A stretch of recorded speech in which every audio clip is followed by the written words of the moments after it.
Esse programa é um oferecimento Correia e Xavier Advogados, comprometimento e competência.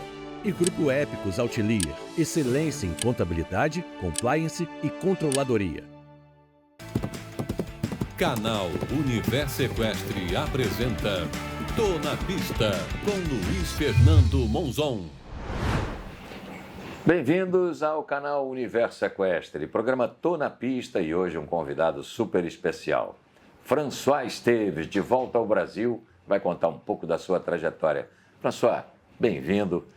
Espero que a gente tenha um papo bem agradável aqui. E aí, como eu começo sempre as entrevistas, onde é que o cavalo te encontrou? Onde surge essa paixão? Como é que você escolheu o início dessa trajetória que você vem trilhando?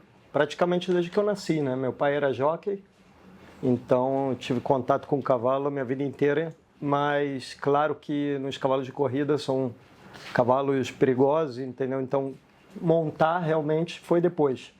Mas eu estava no jockey todos os fins de semana, desde pequeno, sempre gostei. Mesmo depois que meu pai faleceu, eu continuei indo nas corridas, vou até hoje. Eu gosto muito também. Você lá seria F. Esteves, seu pai era o? F. Esteves também. F. Esteves também. Mesmo nome, Francisco. não? Francisco. Isso. Legal. E qual era a cocheira que ele tomava conta lá? Não, ele montou muito tempo como jockey do Aras São José Expeditos. Certo. Aras Castelo. Teve alguns proprietários importantes na carreira dele. Ele ganhou 2 estatísticas, 70 e 75. Teve um recorde em 70, teve um recorde de vitórias naquela época e faleceu cedo, né? Tinha 37 anos. Mas teve uma trajetória muito boa. Quando ele morreu, ele tinha mais de 1.600 vitórias. Espetacular. Muito legal. Você chegou a fazer escola de aprendizes no jockey, não? Não cheguei. Cheguei até a treinar um pouco com alguns amigos que hoje em dia são jockeys ou foram jockeys, mas no final não entrei na escola. O que eu fiz depois foi dos pares de amador, né? Certo. Que alguns daqui da Ípica já fizeram também e eu corri alguns pares. Tá. Você começou a montar então onde? Com quem? Aqui na Ípica, montei um período curto com o Pedro Marcelo Aguiar. Sim. Ele morava no mesmo prédio da minha mãe, eu vi ele de culote e tal, passando, aí eu perguntei para ele e acabou que ele me trouxe para montar. Eu montei com ele um tempinho e aí, como eu não era sócio, depois eu vi um anúncio da escola, uma escolinha com a Beth Assaf, lá no Alto da Boa Vista. Certo. E aí eu fui para lá, fiquei 2 anos lá no Alto da Boa Vista, indo direto, minha mãe me levando, muito legal. Aí depois eu fui para o Marapendi. Ok. Já mais ou menos em que ano? 88, Tá. por aí, 88, 89. Perfeito. Aí que eu começo a lembrar de você Exato. aparecendo nas provas e tal. E aí fez as categorias de base? O que você saltou aqui no Brasil antes de... De base foi sempre tarde.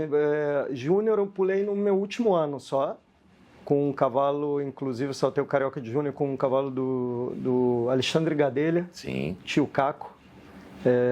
Depois eu saltei Young Rider, algumas provas de Young Rider, assim, de mirim nunca saltei, porque eu comecei a montar com 13 anos e sempre estava um pouco atrás do pessoal, digamos, né? E não tinha cavalo próprio, montava o que aparecia, quem eu assessorava ali um pouco, me dava o cavalo e assim foi o começo, né? Tio Caco, eu me lembro bem dele. Ele uma vez tentou pular da pista de prova para a pista de treinamento no Marapendi. Você lembra disso? Alguma coisa, ele eu saltou soube. a cerca e caiu em cima da mini arquibancada ali. Ele ficou ali no meio. Era um cavalo valente, a beça, mas bem difícil. Puro sangue e alazão. Isso. Galope exatamente. difícil, mas era... Essa cena eu vi, rapaz. É. Foi assustadora. Mas tudo bem com os dois. Ninguém, entre mortos e feridos, todos se salvaram. Exato. Bom, e aí? Que ano que você escolhe deixar o Brasil e tentar? Então, eu acabei ficando no Marapendi durante esse período aí de 88 até sair do Brasil, até o ano 99, 2000, que foi certo. o ano que eu saí, porque o Hélio Pessoa também, que foi uma pessoa que esteve presente na minha trajetória, ele ele que conseguiu para eu ir para o Hípico La Silla, em Monte Rei, que era uma hípica famosíssima naquele momento, e até hoje é um lugar... É um lugar do Romo muito importante, bonito, continua espetacular. E naquela época, aquele convite quando o Hélio me falou para ir para lá, eu não acreditava, gostei muito e acabei ficando lá no México muitos anos, né? Muitos anos. A Maison do Cavalier Equipamentos para Equitação atua no segmento hípico desde 1994, oferecendo ao Brasil o melhor para a prática da equitação. Temos a exclusividade na venda de material da marca Pessoa no Brasil. Acesse nosso site www.maisondocavalier.com.br e saiba mais. Trabalhando para o Romo inicialmente e depois trabalhando para outros cavaleiros. Trabalhei para o Romo 5 anos, aí depois eu saí, fui para a Cidade do México, aí comecei a trabalhar com o Antônio Chedraui, que foi com quem eu vim no Pan-Americano de 2007. Exatamente. E fiz outro Pan-Americano com ele depois. Eu trabalhei com ele 3 anos, depois trabalhei 3 anos de maneira independente, e voltei com ele e trabalhei 10 anos com ele, de novo, com o Chedraui, e já os filhos dele montando, ele já cresceu até um pouco mais a cordelaria, digamos, e fiz outro Pan-Americano com ele, que foi 2015, Toronto. Legal. E ele sempre competitivo e tal, não chega na medalha, mas... Exato, sempre competitivo. Disputando as finais individuais. Muito bom cavaleiro, exato, muito bom cavaleiro, muito bom em Copa das Nações. Um cara que colocava casaca na Copa era garantia para a equipe ali, ele sempre foi um muito bom cavaleiro e obviamente, nesse processo também muitas Copas de Nações na Europa, muitos concursos no Canadá, Estados Unidos, sempre podendo viver esses concursos, esse alto nível de concursos durante muito tempo, né? E teu trabalho ligado nessa cordelaria seria preparar cavalos novos, manter o dele em forma e participar também de concurso? Você conseguia competir um pouco? Isso, manter os dele em forma, saltava alguns cavalos que de repente ele tinha interesse de fazer algum negócio, algum cavalo que fosse formação para futuramente ser para ele ou para a família dele. E basicamente isso. E eu também tinha liberdade de ter alguns cavalos meus nas cocheiras dele, na estrutura dele, que era uma estrutura muito boa. Certo. Vale dizer também que ele a família dele que são os donos do concurso de Jalapa. Sim. Com a Pexpan, Jalapa é o concurso dele que tinha aquela Copa das Nações da Liga Norte-Americana por muito tempo. E é um lugar espetacular, só que eu não morava lá, morava na Cidade do México. Jalapa é perto do Golfo do México, é um lugar só para concurso. Certo. E aí vocês só se deslocavam para lá na época do concurso, do evento. Exato. Como a galera lá em Portugal, toda a galera de Lisboa desce para Vila Moura para fazer aquele evento grande e tal no inverno e depois Vila Moura vira outra coisa, não é só cavalo, né? Isso. Nesse caso lá é exclusivo para cavalo. Exclusivo para cavalo, exclusivo para concurso. Perfeito. Bom, do México ficou lá até hoje? Fiquei lá até hoje, muito, muito tempo. Não, aí eu fiquei, no final do ano retrasado, surgiu a possibilidade de ir para a Europa para trabalhar com o Eduardo Menezes, o H5, que é uma cordelaria grande também da família dos Rank, e inclusive o Carlos Rank Jr. ganhou o Grande Prêmio em Wellington agora, esse sábado passado, ou seja, é uma quadra importante de muitos cavalos de alto nível, né? E eu estava responsável da parte dos cavalos novos que ficavam na Europa. Certo. Tanto que nesse ano que eu fiquei, fiz ano passado, saltei no Sunshine Tour, fiquei 4 semanas lá com um grupo bom de cavalo, com 10 cavalos. Experiência super boa, adorei. Sunshine Tour eu não conhecia, para mim foi um lugar para fazer cavalo de concurso espetacular. Isso é Espanha? Espanha. Bacana. Bom, vamos ver agora, daqui a pouquinho, você vai saber quais são os novos projetos do François Esteves, que está de volta ao Brasil, trouxe a família dele e já já você vai conhecer isso. É só um momento para você conhecer um dos nossos apoiadores, aqueles que permitem que a gente possa trazer personalidades fantásticas como é o meu querido amigo François Esteves, para dar seu depoimento para vocês. É rapidinho, a gente volta já já.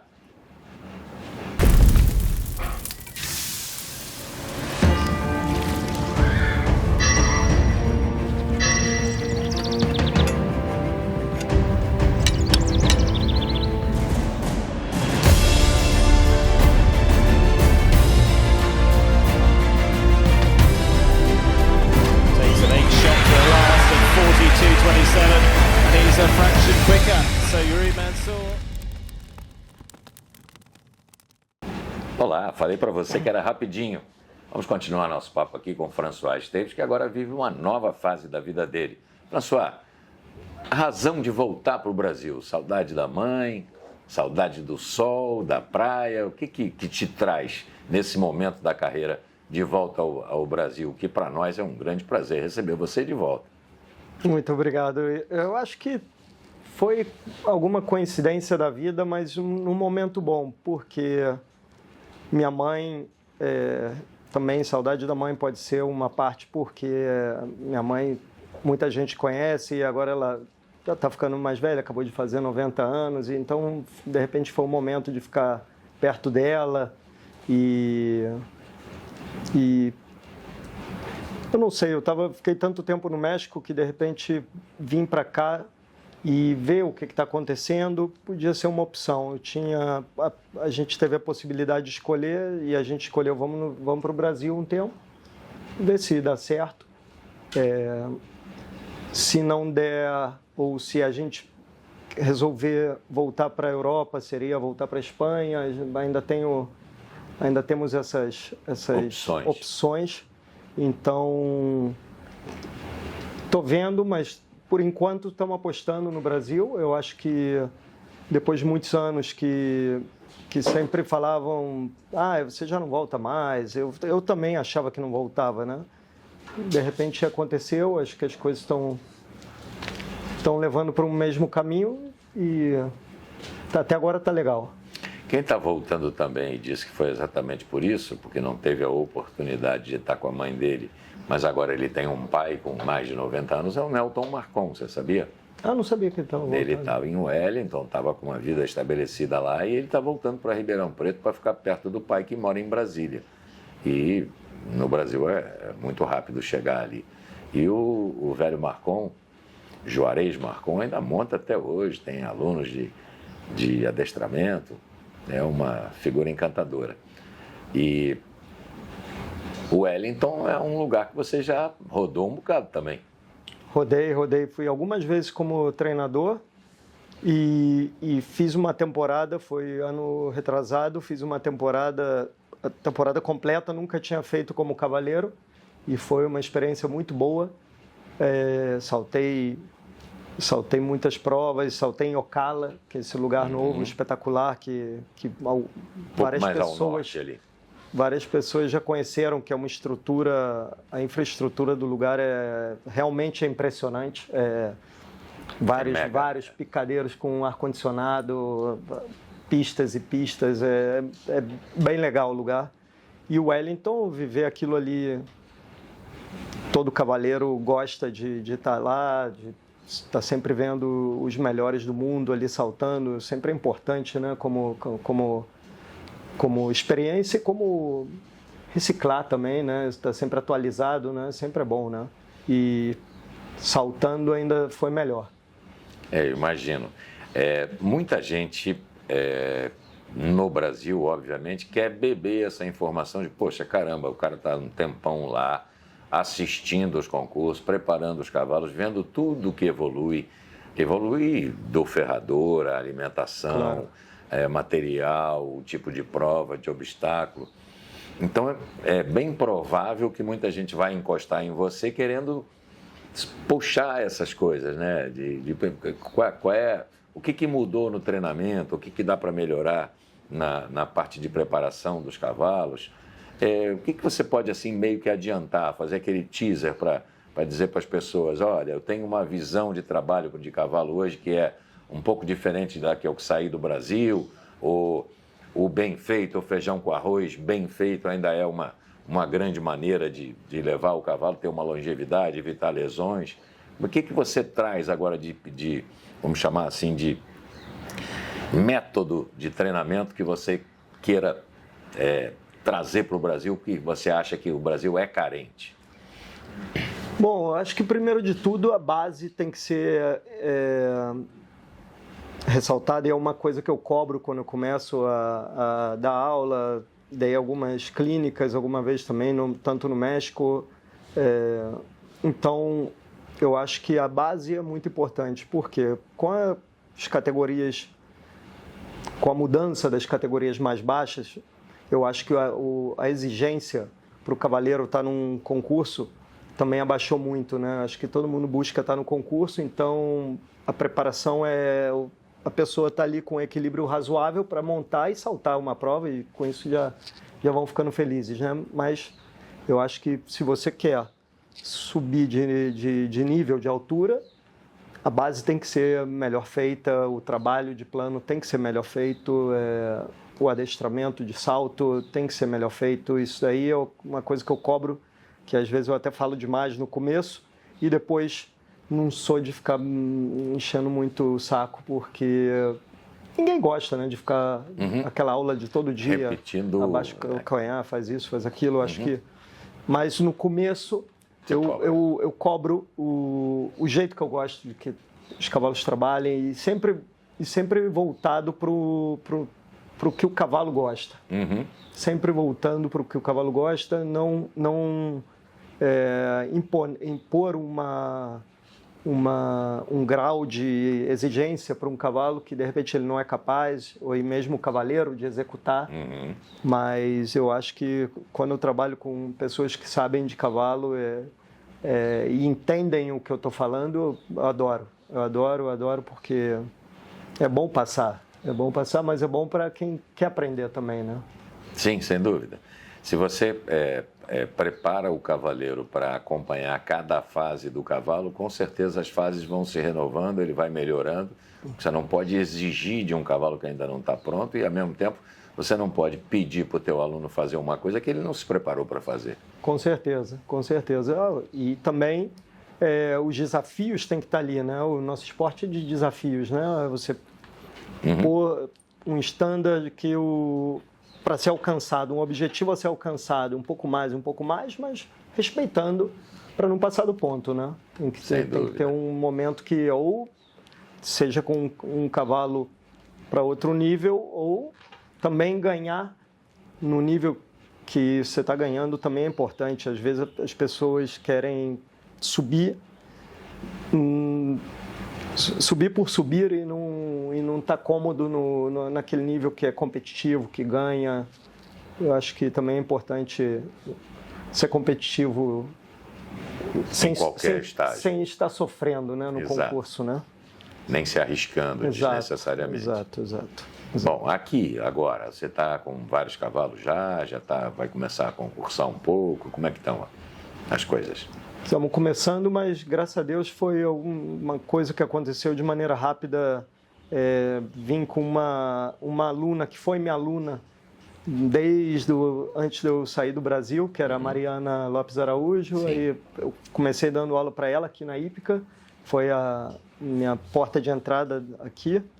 E depois comecei a ajudar a Bianca Regler na Serra, ela tem os cavalos dela no Mondesir. Ela veio agora para o concurso fim de semana, os cavalos saltaram muito bem, e semana passada o Fábio Leivas, que um grande amigo meu de longa data, de uma vida inteira, que na época, inclusive, teve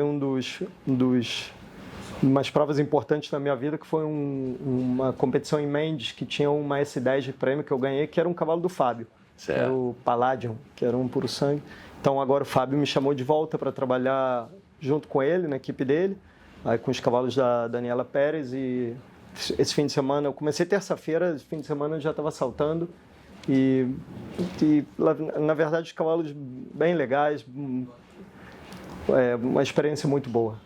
Sem dúvida, você classificou, inclusive. Classifiquei, fiquei um segundo aí na prova de 1,20, fiz 0,0 na de 1,30 na Copa Ouro, só que não classificamos, mas a ideia era ir fazer um desempate tranquilo também.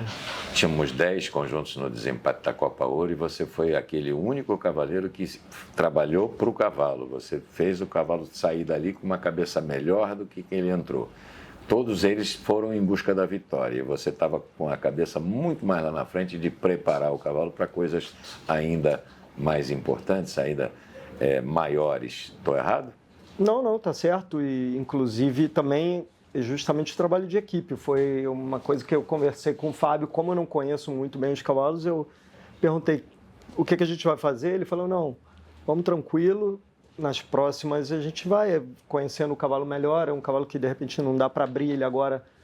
O pessoal vai correr muito. Essa é a prova que os outros têm cavalos mais experientes que estão disputando as provas todos os fins de semana. São muito rápidos, então não ia ganhar deles e estaria arriscando uma falta. Poderia sair do ponto. Sair do ponto do cavalo. Então também foi bom respeitar isso aí. Eu saí satisfeito. Maravilha. Então, tua base vai ser a Sociedade Hípica Brasileira por enquanto, mais ou menos projeto de elevar esses cavalos, melhorar esses cavalos e, obviamente, você está à disposição para atender as pessoas que queiram ter esse contato. Sem dúvida, até porque depois de tantos anos, você e algumas pessoas me conhecem, mas claro que tem muita gente muito nova que eu não conheço e não me conhecem também, né? Então, com certeza. Acho que com o tempo as coisas vão acontecendo, né? Eu digo para todo mundo aqui na Hípica, são ciclos de 5 anos, mais ou menos. A pessoa que começou 5 anos atrás diz, eu nunca ouvi falar nesse cara. Sim, mas também ele nunca ouviu falar de você, pô. Você chegou agora, tá querendo ir para a janela? Calma aí. O cara tem uma bagagem, uma história, uma coisa, fica de olho. Aí a pessoa começa a olhar e fala, caramba, é diferente, né? Como é arrumado, né? E com certeza tem espaço para todo mundo, para competência vai ter espaço sempre, não tenha dúvida. Exato. Tem espaço para todo mundo, diferentes níveis, né? Todo mundo tem um lugar aí, é só querer trabalhar direito e fazer as coisas bem e querer trabalhar, isso que é o mais importante. Isso nunca faltou em ti? Não. Já ralou, já pegou neve, já pegou calor, já pegou tudo que tem direito. Exato. Pô, eu chegava A gente só vê o glamour, né? Na pista de colote. Mas... naquela época que não tinha telefone, praticamente, acho que nem celular tinha, já estava começando, mas não tinha foto, não tinha nada. Obviamente era ficar ali na cerca esperando ter cavalo para montar, e foi nessa que eu conheci o Almir Rodrigues no Marapendi. Sim. Que foi grande pessoa na minha vida, e ele mesmo montando e mesmo com muitos alunos, ele sempre passou cavalo para mim, impulsou muito minha carreira, e nessas foi onde eu consegui vários cavalos também. Nessa época de Marapendi foi uma época muito boa, que eu mesmo jovem tinha vários proprietários diferentes, a Claudinha Rezende, que tinha... Sim, lembro dela. Que teve o primeiro cavalo que eu saltei, o grande prêmio da World Cup aqui na Hípica por 2 anos, que foi o Dom Davi, e alguns outros cavalos dela. Então, foi uma época que eu aproveitei muito, que eu acho que os jovens, não sei se hoje em dia não tenho tanta oportunidade, mas eu acho que ficar ali na cerca e perguntar o que tem para montar é o que dá bagagem, é o que dá experiência. Provavelmente a história de todo top rider, né? Que não tinha um pai milionário e nada disso. E muito pouca gente sabe das histórias dos grandes cavaleiros brasileiros. Eu diria para vocês que nem 10% deles são aqueles que chegavam de Mercedes e iam aprender a montar. Provavelmente esses, a própria família cobra deles de ir tomar conta dos negócios da família ou de ter uma profissão, e provavelmente grande parte dos nossos grandes cavaleiros vieram pela paixão, pelo talento, obviamente, e fundamentalmente 90% disso pela transpiração, pelo suor, pelo interesse e por insistir. A vitória é de quem continua, sempre. Não é de quem fica. Gente, François Esteves, um papo ótimo, está aqui conosco de novo. Vai ser um prazer conviver no dia a dia do hipismo brasileiro com essa grande figura. E qual é o recado que você quer deixar aí para todos os brasileiros que estão te vendo agora? Eu só posso dizer que eu estou muito feliz de estar aqui de volta depois de 25 anos. Como eu dizia, não esperava voltar, mas eu espero ser feliz aqui também e aproveitar esses cavalos aqui, a criação brasileira que tem melhorado muito, que os concursos, eu vi agora o concurso na hípica há anos que eu vinha, quando eu passava de férias, era muito menos gente. Agora eu acho que o momento está ficando bom, o momento está... Eu acho que trabalhar duro para que as coisas aconteçam. É isso aí.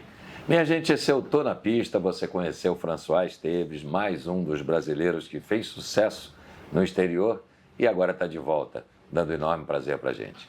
François, muito obrigado, bem-vindo, conta com a gente. Esse é o Tô na Pista, o lugar em que você conhece todos os melhores do nosso esporte. Quinta-feira que vem estamos de volta, com certeza com mais uma grande personalidade. Forte abraço a você e você que tem comércio, interesse em conversar com a comunidade, com realmente todas as pessoas que são apaixonadas pelo universo equestre, entre em contato conosco. Seja de alguma forma um patrocinador, um apoiador ou simplesmente divulgue sua marca. Forte abraço a todos, até quinta que vem. Tô na Pista, canal Universo Equestre.